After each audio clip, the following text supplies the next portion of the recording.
Hello दोस्तों, welcome to the buzz the brave manga. आज हम ग्लोबल फ्रीज का नया चैप्टर कंटिन्यू कर रहे हैं जो मैंने आपके लिए इंग्लिश में रिवराइट किया है। पूरा विजुअल्स और एडिट्स मैंने खुद बनाया है ताकि एक्सपीरियंस स्मूथ रहे। ओरिजिनल मांगा को ऑफिशियल सोर्स से सपोर्ट जरूर करें। चलिए स्टार्ट करते हैं आज का चैप्टर। चैप्टर 2527 मीटिंग जो मानवता का भाग्य तय करेगी। समुद्र के पार से एक नम हवा चली जिसमें नमक और लोहे की गंध थी। तियानहाई शहर के तट पर ब्रेकवाटर पर दो लंबे और मजबूत काले मस्तूल मास्ट्स खड़े हैं, जिनमें से प्रत्येक के सिरे पर एक सीलबंद लोहे का बक्सा लटका हुआ है। लोहे के बक्से के अंदर झू रोंग कबीले के दो अधिपति ओवरलॉर्ड्स फायरी हेल के सिर थे। ठंडी हवा में खून की भारी दुर्गंध फैली हुई थी। एक नाइट लेवल जीवन रूप अब पारंपरिक अर्थों में कोई सामान्य प्राणी नहीं था। मृत्यु के बाद भी उनका बाघ जैसा प्रताप बना रहता है। वे तियानहाई शहर के तट पर रखे दो चमकते प्रकाश स्तंभों की तरह हैं। जब रात में लाइटें जलती हैं तो लोहे का बक्सा समुद्र के कोहरे में दिखाई देता और गायब हो जाता है, जैसे दो शांत सीमा चिन्ह हों। ये दिखावा नहीं है, बल्कि एक सार्वजनिक घोषणा है। कोई भी विदेशी नस्ल जो यहां आकर जासूसी करना चाहती है, वो इन दो नाइट लेवल सिरों को देखते ही समझ जाएगी कि ये जगह ऐसी नहीं है जिसे वे आसानी से उकसा सके। तटीय हवाएं और लहरें काफी हद तक शांत हो गई हैं और तट के पास देखी गई विदेशी नस्लों द्वारा जांच पड़ताल की सभी कोशिशें बिखर गई हैं। हवाएं बदल रही हैं और माहौल भी। कम से कम हुआक्सू साम्राज्य के तट पर कोई भी जल्द ही अपने कौशल का परीक्षण करने की हिम्मत नहीं करता। दुनिया की अग्रणी महाशक्ति के पास उथल पुथल से निपटने की ताकत है। 6 क्षेत्रों ने झांग यी के नेतृत्व का पालन करने, अपने शहरों की रक्षा करने और विदेशी कबीलों के साथ संघर्ष में बिल्कुल न उलझने पर सहमति बना ली है। इसलिए हुआक्सू साम्राज्य में पिछले कुछ समय से कुछ भी बड़ा नहीं हुआ है। सतह के नीचे सब कुछ छिपा हुआ है और ये जानना असंभव है कि ये कब अचानक फूट पड़ेगा। लेकिन इंसान केवल एक एक कदम करके ही आगे बढ़ सकता है। झांग यी ने 2 नाइट लेवल ओरिजिन्स में से एक लिंग को दे दिया। ऐसा नहीं था कि वो इसे सोखना नहीं चाहते थे, बल्कि ये कि उनके सुधार की दर मानव प्रतिभाओं और यहां तक कि प्राचीन नस्लों की तुलना में कहीं अधिक थी। ईथर के अंशों स्पिरिचुअल मैटर को बहुत तेजी से या बहुत बड़ी मात्रा में सोखने से ईथर द्वारा आत्मसात असिमिलेशन किया जा सकता है, जिसके परिणाम स्वरूप अंततः मानवता का नुकसान हो सकता है। झांग यी का यिहेन कबीले यह क्लैन के उदाहरण का पालन करने और सीधे अमरता की ओर बढ़ने का कोई इरादा नहीं था। इस बीच बाकी लोग सख्त सतर्कता बरतते हुए संकट के समय अपनी ताकत बढ़ाने की पूरी कोशिश कर रहे थे। हुआक्सू की दुनिया डरावनी रूप से शांत थी, जैसे कड़ाके की ठंड हो, फिर भी हर कोई तनाव में था। सौभाग्य से झांग यी ने पहले ही 6 प्रमुख क्षेत्रों के कुछ अंगारों एम्बर्स लोगों को वुलुआन साम्राज्य की भूमिगत गुफाओं में स्थानांतरित कर दिया था। जरूरत पड़ने पर वो किसी भी समय अपने लोगों के साथ वहां पहुंच सकते हैं। एक चतुर खरगोश के पास 3 बिल होते हैं, इसलिए झांग यी के पास कम से कम बाहर निकलने का एक अच्छा रास्ता था और वे घबराए हुए नहीं थे। जहां तक दूसरे देशों के संकट संकेतों डिस्ट्रेस सिग्नल्स का सवाल है, उन्होंने पहले ही झांग यी के संचार चैनलों को भर दिया था। झांग यी ज्यादा से ज्यादा कॉलों का संक्षेप में उत्तर देते और कुछ बातें करते, लेकिन सामने वाला चाहे कोई भी हो, उनका एक ही रवैया था। मेरे लिए तियानहाई सिटी छोड़ना असंभव है। पलक झपकते ही 1 हफ्ता बीत गया। अनगिनत छोटे देश नष्ट हो गए हैं। उत्तरी यूरोप के छोटे देशों की आबादी पहले से ही कम थी, इसलिए यह कहना सुरक्षित है कि अब उनका अस्तित्व नहीं रहा। उस दोपहर झांग यी अभी तट पर टहल कर लौटे ही थे कि उनके संचार चैनल पर एक वीडियो कॉल का अनुरोध आया। झांग यी ने उस पर नजर डाली और उसे एक पुराने परिचित के रूप में पहचाना, बेंजामिन मॉर्गन, जो कोलंबियाई एसोसिएशन फॉर नेचुरल साइंसेज के अध्यक्ष थे। उनका कोड नेम एडम स्मिथ था और उनकी क्षमताएं उनके कोड नेम के साथ पूरी तरह मेल खाती थी, क्योंकि वे बेहद चतुर और गणना करने वाले थे और उनकी शक्तियों में भी पैसे की महक थी। झांग यी ने अपनी आंखें सिकोड़ी, ये सोचते हुए कि कोलंबिया ने लंबे समय से भूमिगत सभ्यता के साथ संवाद किया था और वह दुनिया का दूसरा सबसे शक्तिशाली देश था। उन्हें यकीन था कि कोलंबिया के पास इस बार उनके साथ चर्चा करने के लिए कुछ महत्वपूर्ण है, इसलिए उन्होंने कॉल कनेक्ट किया। स्क्रीन पर मोटे सोने की चेन और गहनों से लदा एक आदमी दिखाई दिया। उसका चेहरा इतना चमक रहा था कि सोना और रत्न लगभग अदृश्य थे। लॉर्ड केस, काफी समय हो गया, औपचारिकताएं छोड़ो, बताओ मैं तुम्हारे लिए क्या कर सकता हूं? झांग यी ने शांति से कहा। मॉर्गन हंसे, लेकिन उनकी मुस्कान जल्दी ही गायब हो गई और उनका चेहरा गंभीर हो गया। अभी आपसे संपर्क करने का कोई और कारण नहीं हो सकता, है ना? पूरी दुनिया उथल पुथल में है, प्राचीन सभ्यताएं सतह पर लौट रही है और हम आधुनिक मनुष्यों को एकजुट होना चाहिए, अन्यथा हम देरसबेर एक एक करके हार जाएंगे। झांग यी ने अपनी पलकें झुकाते हुए उदासीनता से कहा, सच तो यह है कि हम इतने करीब नहीं हैं। दूसरों के जीने या मरने से मेरा क्या लेना देना? मजाक के अलावा कयामत की शुरुआत में वो अपने समुदाय के किसी भी पड़ोसी को बिना किसी हिचकिचाहट के मार देते थे जो उनके प्रति शत्रुता रखता था।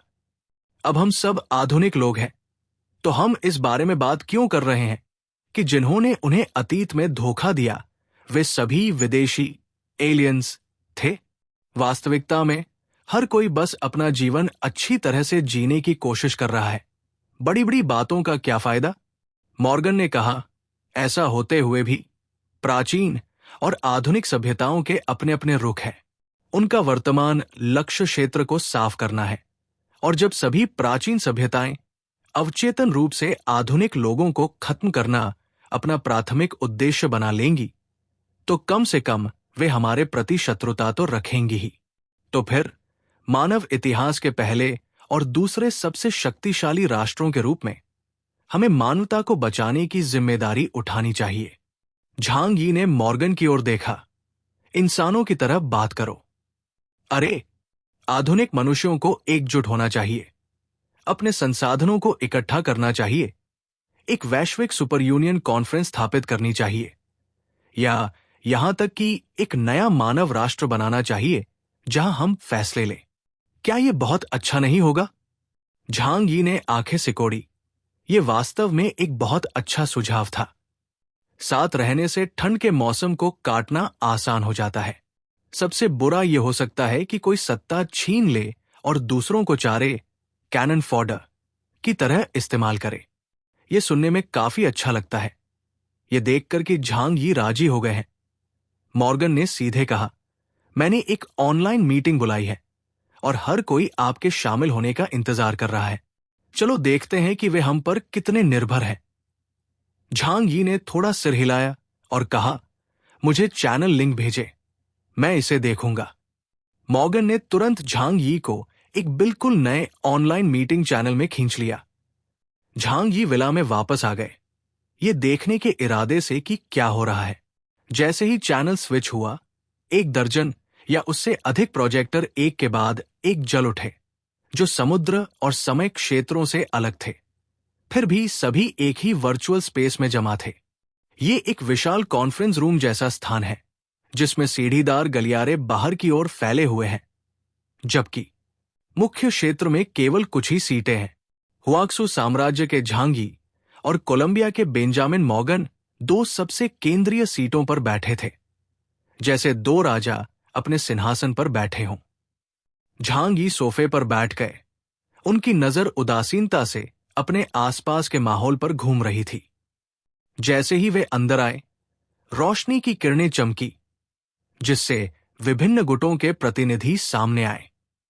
प्रतिनिधि संगठन बटा देश कार्डिनल अर्नोल्ड ओलिवोलिसी, Vatican, Benjamin Morgan, Adam Smith, Colombia स्लादीन कुटन साम्राज्य के सम्राट king Arthur Britain, round table knights के प्रमुख मोराना, विंटर गॉडेस, फ्रेमोंट मिलवाइड ब्लैट, द किंग, प्यूपिल ऑर्गेनाइजेशन या मोटो इशिन्योन, जापान, इंद्राभरत। 6 पीढ़ियों की सबसे शक्तिशाली ताकतों के टॉप एक्सपर्ट्स और प्रतिनिधि लगभग सभी इकट्ठा हो गए हैं। ये एक ऐसी कॉन्फ्रेंस है जो मानवता का भविष्य निर्धारित करेगी। चैप्टर 2528, मीटिंग जो मानवता का भाग्य तय करेगी, भाग 2। मीटिंग शुरू होने से पहले ही लगभग सभी की आंखें कमरे के केंद्र पर टिकी थी। विशेष रूप से प्रथम और द्वितीय श्रेणी के देशों और शक्तियों के प्रतिनिधि अपना पूरा ध्यान झांग यी पर केंद्रित करेंगे। नाइट रैंक का अस्तित्व। वर्तमान में वो मानव दुनिया में एकमात्र पुष्ट, confirmed night level power house है। तियानहाई शहर के बंदरगाह पर लटके हुए झूरोंग कबीले के 2 शक्तिशाली नाइट्स के सिर निर्विवाद रूप से झांग यी की ताकत की पुष्टि करते थे। वे झांग यी की ओर ऐसे देख रहे थे जैसे वह कोई आशा हो, जैसे वह कोई देवता हो। हालांकि हर कोई शांत रहने में सक्षम नहीं था और आयोजन स्थल पर सन्नाटा ज्यादा देर तक नहीं रहा। नामों के आदान प्रदान के बाद संक्षिप्त सन्नाटा कई अराजक आवाजों से टूट गया। बिजली कटौती के कारण कई छोटे देशों के प्रतिनिधियों के प्रोजेक्शन अस्थिर थे, जिसके परिणाम स्वरूप उनकी बातें रुक रुक कर आ रही थी। हमारे तटीय शहर रातों रात गायब हो गए, जैसे किसी ने जमीन ही उखाड़ दी हो। कृपया हमें अस्थायी आश्रय दें। हमारे बच्चों के पास फॉर्मूला दूध नहीं है, हमारी ऊर्जा आपूर्ति काट दी गई है और हीटिंग एक बड़ी समस्या बन गई है। सेना यहां है, लेकिन दुश्मन एक सामान्य सेना की क्षमता से बहुत परे है। वे बहुत शक्तिशाली और भयानक है। वे हवा, लहरों, पेड़ों और यहां तक कि उन चीजों की तरह है जो नग्न आंखों से अदृश्य है। किसी ने जोर से चिल्लाते हुए सुझाव दिया, जैसे निराशा हावी होने से पहले वो अपने विचार को बाहर निकालना चाह रहा हो। चलो बिखरे हुए रहना बंद करें। आइए सभी को एक क्षेत्र में इकट्ठा करें। एक मानवता का साम्राज्य, किंगडम ऑफ ह्यूमैनिटी बनाएं। बाहरी खतरों के खिलाफ एकजुट हों। अपनी मारक क्षमता, फायर पावर को केंद्रित करें और विदेशी नस्लों के खिलाफ लड़ें। चैनल में हंगामा मच गया। कुछ सहमत थे, जबकि अन्य हिचकिचा रहे थे। भरत की खिड़की में सफेद कपड़े पहने इंद्रा शांति से मुस्कुराए। मेरे दोस्तों, दुनिया खुल रही है और पुराने युग के नक्शे इसे समाहित नहीं कर सकते। सब कुछ एक निर्णायक लड़ाई की ओर धकेलने के बजाय आइए मतभेदों को सुरक्षित रखते हुए सामान्य आधार तलाशें। भरत आसपास के कबीलों के साथ एक अनाक्रमण बफर समझौता, नॉन एग्रेशन बफर अग्रीमेंट स्थापित करने, संसाधनों को साझा करने और सीमाओं को खोलने के लिए तैयार है। प्राचीन नस्ल के समर्थन के साथ वो शांत और अविचलित दिखाई दे रहे थे। जापान के यामामोटो इशिन ने सहमति में सिर हिलाया। हम सहस्तित्व की दिशा से सहमत हैं। टकराव केवल विनाश को तेज करेगा और मानवता इसे सहन करने में सक्षम नहीं हो सकती है। आइए पहले जीवित रहना सीखें। नियोन, जापान मूल रूप से विलुप्त हो चुका है। पिछली बार जब यह नष्ट हुआ था, तो बाद में झांग यी ने अपनी टीम का नेतृत्व करके क्योटो का सफाया कर दिया था। वर्तमान प्रतिनिधि केवल एक कठपुतली है जो जेपन साम्राज्य, जेपन किंगडम के चूहा कबीले, रैट क्लैन के प्रवक्ता के रूप में काम कर रहा है। झांग यी ने उसकी ओर ठंडी नजर डाली। उनके चेहरे पर एक अर्थपूर्ण मुस्कान थी। जापान अब एक विदेशी भूमि है ना? इस मीटिंग में अपना चेहरा दिखाने की तुम्हारी हिम्मत कैसे हुई? ये हास्यास्पद है। जब झांग यी बोले तो पूरा आयोजन स्थल शांत हो गया। यामामोटो इशिन के चेहरे पर एक विकृत भाव आ गया। उसने थूक निगला और कहने का साहस जुटाया, महामहिम केस, ये एक वैश्विक सम्मेलन है और हम सभी को बोलने का अधिकार है। बोलने का अधिकार? सबसे पहले तुम्हें अपने बोलने के अधिकार का समर्थन करने के लिए ताकत की जरूरत है। झांग यी का लहजा भारी नहीं था, लेकिन उनकी हर बात सटीक थी। तुम्हारी योग्यता क्या है? 3 साल पहले ही जापानी लोगों के साथ अन्य नस्लों द्वारा कुत्तों जैसा व्यवहार किया जा रहा था। मुझे यहां तुम्हारी मौजूदगी के उद्देश्य पर गहरा संदेह है। यामामोटो काजुमी इशिन व्याकुल हो गया और उसने मेज पर मुक्का मारा, चिल्लाते हुए कहा, लॉर्ड केस, मैं मनुष्यों के बीच एक मजबूत व्यक्ति के रूप में आपका सम्मान करता हूं, लेकिन मुझे ये भी उम्मीद है कि आप हमें सम्मान दिखाएंगे। तकामागाहारा के देवता हमारे पूर्वज हैं। वे आधुनिक मनुष्यों के प्रति दयालु हैं। वे हमारे दुश्मन नहीं हैं।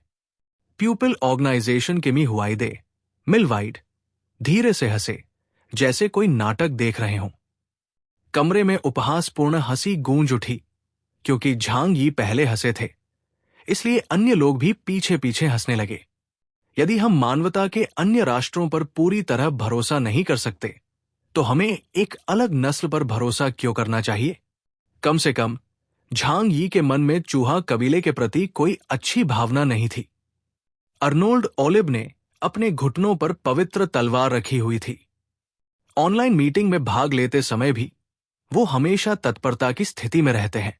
उनका लहजा गंभीर था।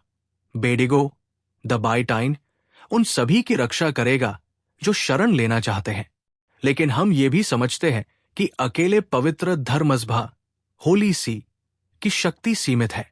मानव साम्राज्य का विचार सुंदर है, लेकिन व्यवहार में इसका मतलब करोड़ों जिंदगियों को निशाने बुलसाई पर रखना होगा। प्रभु नहीं चाहते कि खंडहरों पर एक नया टावर ऑफ बैबेल बनाया जाए। अगली हवा इसे गिरा देगी। किंग आर्थर ने अपने हाथ बांधे और स्थिर आवाज में कहा, हम वर्तमान में गलियों और कूचों में आयरनक्लैड्स के साथ भीषण युद्ध में लगे हुए हैं, और हम जानते हैं कि आमने सामने का टकराव कैसा दिखता है। शक्तियों को मिलाने में आपूर्ति की समस्या, प्लेग के मुद्दे और सबसे बढ़कर सबसे घृणित आंतरिक कला इंटरनल स्ट्राइफ है। इनमें से कोई भी समस्या आधे महीने के भीतर एक देश को गिरा सकती है। एक साथ भीड़ लगाने के बजाय हमें उस इलाके का उपयोग करना चाहिए जिससे हम परिचित हैं, ताकि एक नेटवर्क बनाया जा सके जो हमें एक दूसरे की मदद करने की अनुमति दे। मोराना का प्रोजेक्शन ऐसा लग रहा था जैसे कैमरे के लेंस पर बर्फ के टुकड़े गिर रहे हों, और उसकी आवाज ठंडी थी। उत्तर में शीत लहर कोई मौसम नहीं है, बल्कि एक इच्छा शक्ति, विल है। मानव भूमि की आग पहले ही तूफान में बुझ जाएगी। हम फ्रेमोंट वासियों ने अपना सबक सीख लिया है और अब किसी को भी कोशिश करने के लिए प्रोत्साहित नहीं करेंगे। कुटन साम्राज्य के सम्राट सलादीन सोफे पर सीधे बैठे थे। उन्होंने भी उपरोक्त व्यक्तियों के बयानों पर अपनी राय व्यक्त की। एकता और भीड़ लगाना एक समान नहीं है। हम एकजुट हो सकते हैं और हमें एकजुट होना ही चाहिए, लेकिन हम जो एकजुट करते हैं वो इच्छा शक्ति, नियम, संकेत और पारस्परिक शर्तें हैं। ये सभी को एक बर्तन में डाल देने के बारे में नहीं है। बेंजामिन मॉर्गन ने हवा में कई नक्शे प्रोजेक्ट किए।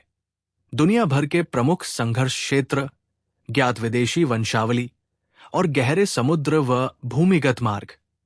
उन्होंने अपना चश्मा ठीक किया। सज्जनों, भले ही मानवता का साम्राज्य योजना पास हो या न हो, मानवता की वाचा, कोवेनेंट ऑफ ह्यूमैनिटी, आवश्यक है। हमें अन्य नस्लों से बात करने के लिए एक एकीकृत आवाज की आवश्यकता है। सीमाओं, नियमों, अनाक्रमण वाले मानव बस्तियों और विनिमय की शर्तों के बारे में बात करें। केवल आधुनिक मानवता की पूरी शक्ति को एकजुट करके ही हम उन्हें सतर्क कर सकते हैं, युद्ध विराम के लिए सहमत कर सकते हैं और हमें दुश्मन समझना बंद करवा सकते हैं। इन बातों ने तुरंत उपस्थित लोगों के बीच कानाफूसी शुरू कर दी। विशेष रूप से कमजोर राष्ट्रों ने बार बार सिर हिलाया, ये सोचते हुए कि सुझाव उत्कृष्ट था। आखिर हुआक्सू साम्राज्य और कोलंबिया जैसी महाशक्तियों की तुलना में छोटे देशों को आपसी सहयोग के लिए एक साथ आने और अन्य देशों से सहायता की आवश्यकता है। इसलिए जल्द ही समर्थन की आवाजें उठीं। ये सही है, हम मानवता के अस्तित्व के लिए एक महत्वपूर्ण मोड़ पर पहुंच गए हैं और हमें एक होकर एकजुट होना चाहिए। हमें एक दूसरे की मदद करनी चाहिए। केवल मिलकर काम करने से ही हम प्राचीन कबीलों को सतर्क कर सकते हैं, ताकि वे आसानी से आक्रमण करने की हिम्मत न करें। अतीत में हम कितने भी विभाजित क्यों न रहे हों, हमें अन्य प्रजातियों के आक्रमण के सामने जीवित रहने के लिए अब एकजुट होना चाहिए। इंदिरा के चेहरे पर मुस्कान वैसी ही बनी रही। एक पल सोचने के बाद उन्होंने अपने हाथ जोड़े और शांति से कहा, बातचीत वास्तव में एक अच्छा सुझाव है। मुझे लगता है कि एक बार जब आधुनिक मनुष्य अपनी ताकत साबित कर देंगे, तो वे प्राचीन विदेशी नस्लें आसानी से हमारी लक्ष्मण रेखा, बॉटम लाइन को पार करने की हिम्मत नहीं करेंगी। चैप्टर 2529, मीटिंग जो मानवता का भाग्य तय करेगी, भाग 3। भीड़ की फुसफुसाहट सुनते हुए झांग यी कमरे के केंद्र में अपनी आंखें नीची करके बैठे थे, लेकिन उनके मन में पहले से ही अपने विचार थे। एकता और सहयोग बेशक वे कर सकते थे, लेकिन हुआक्सू साम्राज्य को लाभ का सबसे बड़ा हिस्सा मिलना चाहिए, अन्यथा वे कमजोरों की रक्षा क्यों करेंगे? झांग यी ने कभी भी मानवीय धार्मिकता जैसे बड़े कारणों या उनमें से किसी पर विश्वास नहीं किया। उन्होंने मौजूद छोटे देशों के प्रतिनिधियों की ओर उदासीनता से देखा। वे लोग पहले से ही उत्साहपूर्वक भविष्य की योजना बना रहे थे, जैसे कि वे खुद को मानव गठबंधन, ह्यूमन अलायंस में शामिल होने और हुआक्सू या कोलंबिया जैसी शीर्ष शक्तियों द्वारा संरक्षित होने और शांतिपूर्ण जीवन जीने की कल्पना कर रहे हों। मासूम झांग यी मन ही मन हंसे, लेकिन उन्होंने अपनी राय व्यक्त न करने और इसके बजाय प्रतीक्षा करने और देखने का विकल्प चुना। देखते हैं कि अन्य देशों और ताकतों के प्रतिनिधियों का क्या मतलब है। उपस्थित हर कोई एक चतुर बूढ़ा लोमड़ी था। उनमें से एक भी मूर्ख नहीं था। इसलिए यह बैठक रणनीति का एक बड़े पैमाने का खेल थी और यह बहुत दिलचस्प होने वाली थी। फुसफुसाहट के बीच इस बैठक में प्यूपिल ऑर्गेनाइजेशन के प्रतिनिधि मी हुआइदे ने धीरे से मेज थपथपाई। बातचीत निश्चित रूप से संभव है, हालांकि एक शर्त है, आपको पहले यह निर्धारित करना होगा कि आधुनिक मानव जाति का प्रतिनिधित्व कौन कर सकता है। चैनल में फुसफुसाहट का एक और दौर शुरू हो गया। हमारा प्रतिनिधित्व कौन करता है, फैसले कौन लेता है, ये एक ज्वलंत समस्या है। बहुत से लोगों ने अपना ध्यान मीटिंग हॉल के केंद्र की ओर लगाया। बिना किसी संदेह के अन्य नस्लों के साथ बातचीत में मानवता का प्रतिनिधित्व करने के लिए हुआक्सू साम्राज्य और कोलंबिया सबसे योग्य थे। झांग यी और मॉर्गन शीर्ष पसंद थे। बेंजामिन ने पहले झांग यी की ओर अपनी नजर घुमाई। लॉर्ड केस, आप क्या सोचते हैं? झांग यी ने दो टूक बात कही, फिर भी उन्होंने हर पहलू को छुआ। सबसे पहले मैं मानवता के साम्राज्य की स्थापना का विरोध करता हूं। सभी को एक कटोरे में डालने से अगर वो एक बार टूट गया तो वे सभी नष्ट हो जाएंगे।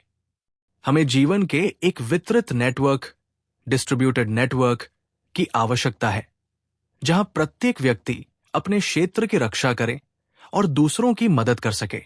वो वास्तव में जो कहना चाह रहे थे वो ये था कि कमजोरों को खुद को बचाना सीखना होगा, और वे कोई दान का काम नहीं कर रहे हैं और उनके पास इतने सारे कमजोरों की परवाह करने का समय नहीं है।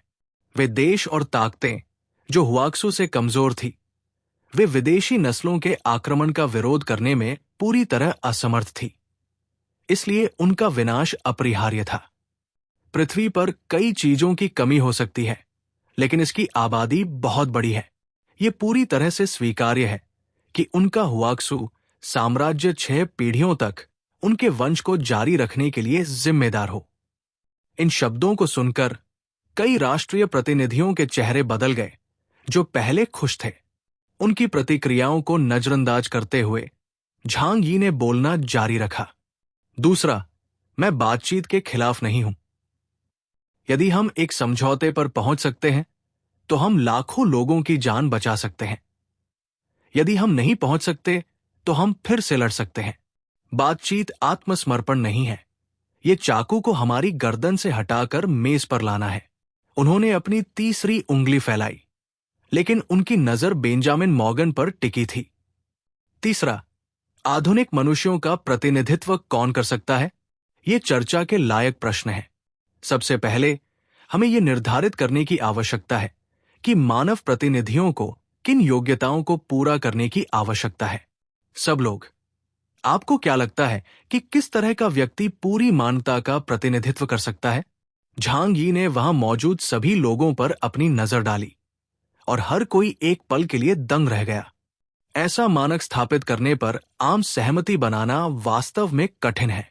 ताकत, दया या शायद बुद्धिमत्ता? हर किसी के पास अलग अलग मानक हैं और वे सभी अपने दृष्टिकोण से टिप्पणी कर रहे हैं। बेंजामिन मॉर्गन अचानक धीरे से हंसे। सज्जनों, मेरे पास आपके लिए एक सुझाव है।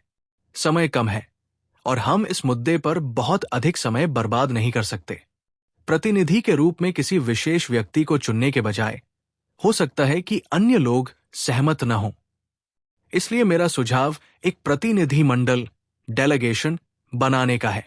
मानव जगत के सबसे शक्तिशाली और बुद्धिमान लोगों के समूह को चुनें, उन्हें पूरी मानवता का प्रतिनिधित्व करने दें और प्राचीन काल की कई नस्लों के साथ बातचीत करने दें। झांग यी ने भौहें उठाई। ये एक अच्छा सुझाव लगता है। ये वास्तव में वर्तमान में सबसे अच्छा विकल्प है, क्योंकि अगर कोई व्यक्ति पूरी मानवता की ओर से बातचीत करता है तो वो अनिवार्य रूप से दूसरों के हितों के साथ विश्वासघात करेगा और जीवन और मृत्यु के ऐसे महत्वपूर्ण मोड़ पर अपने देश के लिए लाभ उठाएगा। क्योंकि झांग यी भी यही सोच रहे थे। उन्हें अन्य देशों के क्षेत्र को भारी रूप से कम करने या यहां तक कि विदेशी कबीलों और हुआक्सू साम्राज्य के बीच शांति के बदले में अधिकांश छोटे राष्ट्रों को प्रशांत महासागर के द्वीपों पर छोड़ने में कोई आपत्ति नहीं थी। बेंजामिन मॉर्गन के प्रस्ताव पर कई लोगों ने सहमति में सिर हिलाया। वेटिकन के संबंध में अर्नोल्ड ने सिर हिलाया। वेटिकन इस प्रस्ताव को मंजूरी देता है। किंग आर्थर ने एक पल के लिए विचार किया और महसूस किया कि यह सबसे अच्छा रास्ता था। इसलिए उन्होंने कहा, ब्रिटानिया सहमत है। सलादीन ने भारी आवाज में कहा, कुटन साम्राज्य सहमत है। मोराना ने एक ठंडी रोशनी जलाई। फ्रेमोंट मंजूरी देता है। इंदिरा ने अपने हाथ फैलाए और मुस्कुराते हुए कहा, भरत को भी कोई आपत्ति नहीं है। यामामोटो बोलना चाहता था, लेकिन किसी ने उन पर ध्यान नहीं दिया। अंत में वो केवल उदासी से कह सका, नियोन जापान निश्चित रूप से बहुमत का पालन करता है। मिलवाउकी मुस्कुराया। हालांकि प्यूपिल ऑर्गेनाइजेशन कोई देश नहीं है, फिर भी इसके पास काफी शक्ति है और वो इस मामले का पुरजोर समर्थन करेगा और इसे साकार करने का प्रयास करेगा। बेंजामिन मॉर्गन ने झांग यी की ओर देखा। झांग यी का रवैया बहुत महत्वपूर्ण था। महामहिम केस, इस मामले पर आपकी क्या राय है? झांग यी सोफे पर बैठ गए, अपनी उंगलियों को आपस में रगड़ा और सावधानी से सोचने के बाद निष्कर्ष निकाला कि इस मामले से उन्हें कोई नुकसान नहीं होगा। वो ये भी देखना चाहते थे कि कई प्राचीन सभ्यताओं के बीच संबंध क्या थे और मानवता के प्रति उनकी शत्रुता वास्तव में कितनी गहरी थी। इसे जानने के बाद ही ये मामला स्पष्ट हो सकता है। ठीक है, मैं सहमत हूं, उन्होंने मुस्कुराते हुए कहा। मॉर्गन ने राहत की सांस ली। तो फिर उन्होंने तालियां बजाईं। हम तुरंत एक मानवता संयुक्त वार्ता दल, ह्यूमैनिटी जॉइंट नेगोशिएशन टीम बनाएंगे। प्रत्येक पक्ष एक पूर्ण अधिकार संपन्न प्रतिनिधि भेजेगा और कोलंबिया तकनीक और खुफिया जानकारी का समन्वय करेगा। वार्ता के पहले दौर का लक्ष्य नागरिक क्षेत्रों के लिए सबसे बुनियादी तटस्थता रेखा, न्यूट्रलिटी लाइन स्थापित करना है और उन गैरजातीय शासनों के साथ बातचीत को प्राथमिकता देना है जो अधिक तर्कसंगत है और जिनसे बातचीत की जा सकती है। उन्होंने झांग यी की ओर देखा। बातचीत के विशिष्ट सत्र हमारे द्वारा कोलंबिया में भीड़ से दूर एक सुरक्षित क्षेत्र में आयोजित किए जाएंगे और पूरा संचार साझा और रिकॉर्ड किया जाएगा। हमें उम्मीद है कि आप हुआक्सू साम्राज्य के प्रतिनिधि के रूप में आवश्यकता पड़ने पर सैन्य प्रतिरोध, मिलिट्री डटरेंस प्रदान करेंगे। झांग यी का युद्ध कौशल बिल्कुल उसी तरह का समर्थन और ढाल है जिसकी पूरी मानवता को अभी तत्काल आवश्यकता है। आखिरकार एक नाइट के स्तर की युद्ध शक्ति पहले से ही एक बहुत उच्च स्तर है, यहां तक कि प्राचीन मानव जाति के बीच भी। झांग यी ने भौहें उठाई और उदासीनता से कहा, मैं प्रतिरोध के रूप में बल का उपयोग कर सकता हूं, लेकिन मैं इसे शुरू से ही स्पष्ट कर दूंगा। मैं हुआक्सू की बॉटम लाइन, अंतिम सीमा का सख्ती से पालन करूंगा। यदि कोई रेखा पार करता है तो मैं दूसरों की प्रतिष्ठा पर विचार करने से पहले अपने क्षेत्र की सुरक्षा को प्राथमिकता दूंगा। यदि आप सैन्य धमकी चाहते हैं तो मैं इसका उपयोग कर सकता हूं, लेकिन सभी पक्षों को अपना सर्वस्व देना होगा। मैं गारंटी नहीं दे सकता कि किसी के लिए परिणाम क्या होंगे जो पीछे छिपने और जीत के फल का आनंद लेने की कोशिश करता है। यहां आज का चैप्टर एंड होता है। मुझे उम्मीद है आपको यह पसंद आया होगा। कृपया मेरे गेमिंग चैनल को भी सब्सक्राइब करें। मैं सर्वाइव करने और कंटेंट बनाते रहने की कोशिश कर रहा हूं। आपका सपोर्ट मेरे लिए बहुत मायने रखता है। थैंक्स। दोस्तों, ये था आज का चैप्टर। आपको एपिसोड कैसा लगा कमेंट में ज़रूर बताएं। अगर आप मांगा स्टोरीज एंजॉय करते हैं तो वीडियो को लाइक करें और बस द ब्रेव मांगा को सब्सक्राइब करना मत भूलिए। मिलते हैं नेक्स्ट